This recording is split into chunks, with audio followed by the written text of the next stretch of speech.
ভাতার গল্পটা না শুনে দেনার গল্পটা শুনুন। তৃণমূলের আমলে ঋণে জর্জরিত পশ্চিমবঙ্গ। লোন নিতে নিতে সব সীমা পার করে ফেলল মমতা।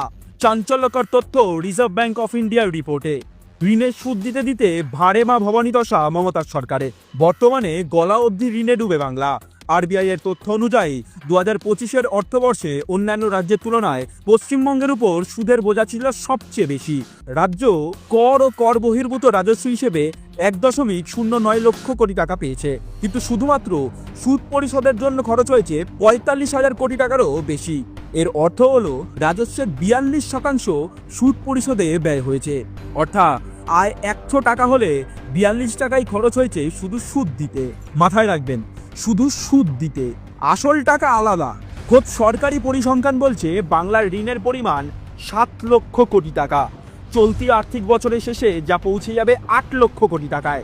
অর্থাৎ আরও বেশি ঋণ, আরও বেশি সুদ। 2011 সালে ক্ষমতায় আসার পর থেকেই রাজস্ব কিভাবে বৃদ্ধি হবে সেই বিষয়ে চিন্তা না করে ঋণ নেওয়াকেই প্রাধান্য দিয়েছে তৃণমূল সরকার।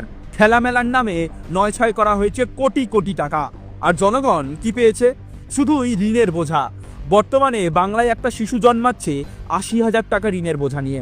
রাজ্যে শিল্প নেই, কর্মসংস্থান নেই, উন্নতির কোনো ইচ্ছাই নেই এই সরকারের। রয়েছে শুধু ভাতা আর ভাওতাবাজির রাজনীতি। সময় এসেছে পরিবর্তনের। পাল্টানো দরকার এই সরকারকে। নির্মমতার অপ্রতিবাদ